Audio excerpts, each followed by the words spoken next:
আমি শপথ করিতেছি যে আমি শপথ করিতেছি যে আজকে জুতার মালা গলায় আজকে জুতার মালা গলায় পরিধান করিয়া পরিধান করিয়া শপথ নিতেছি শপথ নিতেছি আর কোনদিন এই বাংলাদেশের খেলা এই বাংলাদেশের খেলা দেখব না।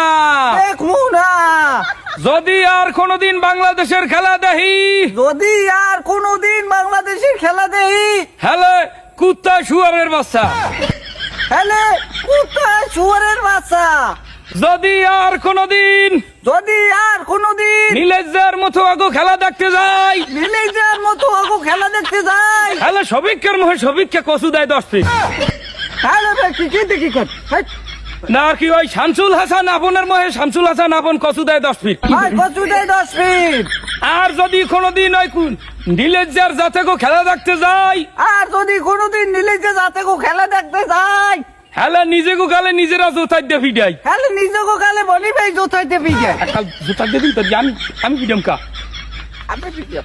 শপথ বাক্য শেষ করবো এখন। আচ্ছা আচ্ছা এই বলিয়া এই বলিয়া আমাদের শপথ আমাদের শপথ সমাপ্তি করিলাম। সমাপ্তি ঘোষণা করলাম। আর খেলার কপালে বাবু খেলার কপালে মগো ঘরের মুরগি পিছার মুহে মুখ ঘরে মুড়ি পিছের মুহে কালা মুরার গুমাইয়া কোলা ঘরের খেলা মুড়ি কালা মুড়ের ঘুমাইছে পিডাইয়া বয়কট করিলাম। পিডিজে বয়কট করলাম। Boycott BCB boycott BCB boycott Papon boycott পাবো বয়কট শান্ত বয়কট শান্ত বয়কট ক্রিকেট দল। বয়কট ক্রিকেট দল। শপথ বাক্য শেষ। হাই বাবা তোমাদের কাছে আমরা মাপ চাই।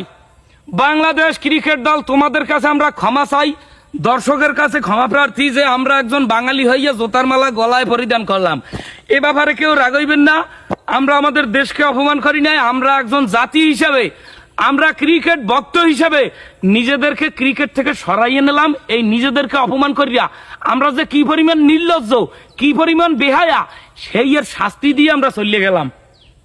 এতবার ঠগে এতবার স্বপ্ন ভাঙে এতবার কান্দি তারপরও লিপস্টিক টিপস্টিক মাইক চগো খেলা দেখতে বই হ্যাঁ। নীলেজের মতো হাই হেয়ার পর আবার ওরা স্বপ্ন ভাঙে। এরপর আর কিছু বলার নাই। তাই নিজের গলায় নিজে জুতার মালা পরিয়া ওনাদের কাছ থেকে বিদায় নিলাম। কারণ ওনাদের তো চোখে লজ্জা নাই। ওনাদেরকে এত কই এরপর তো ওনাদেরকে লজ্জা দিতে পারি না। আর তো এক একটা সবিক্ষা হয়েছে বুঝছো না মানে কথার কথা কইলাম বুঝছেন। এই প্রত্যেকটা তো লাজ শরম নাই ছোনো পাউডার চোখে কিছু নাই। হেলিগে নিজেদেরকে নিজেরা লজ্জা শরম দিয়া নিজেরা ক্রিকেট থেকে সরিয়ে দাঁড়াইলাম। হ্যাঁ। তোমরা এখন ওই ক্রিকেট ওটা হলে সার্কাস বোর্ড ওটা একটা সার্কাস পার্টি। পাচ্ছি পাচ্ছি একটা দুর্বল মানুষের বীর্য পড়তে যতটুকু সময় লাগে বাংলাদেশের উইকেট পড়তে অতটুকু সময় লাগে না। বিশ্বের ক্রিকেটাররা খেলায় যোগ্যতা আর দক্ষতা দিয়া আর আমাকে বউয়ের দোয়া ক্রিকেট টিম খেলায় দোয়ার দিয়া কয় আপনারা দোয়া করেন আমাদের জন্য। বউ এলে কুমিতে এতদিন নিয়েছি বা আমার দোয়া কি কেটে আর ওই এই বউয়ের দোয়া বউর দোয়ায় মায়ের দোয়ায় কাজ করে না বউর দোয়া লয় বউর দোয়ায় কাজ করে না। এই জন্য আল্লাহর রাস্তে দেশের আইন প্রশাসন দর্শক জনগণ কমিটি কর্তৃপক্ষ বিভাগের কাছে আমরা ক্ষমা চাইয়া আমরা ক্রিকেট থেকে বিদায় নিলাম। আপনারা ওই সার্কাস দেখাইতে থাকেন বিশ্ববাসী সার্কাস দেখতে থাকুক।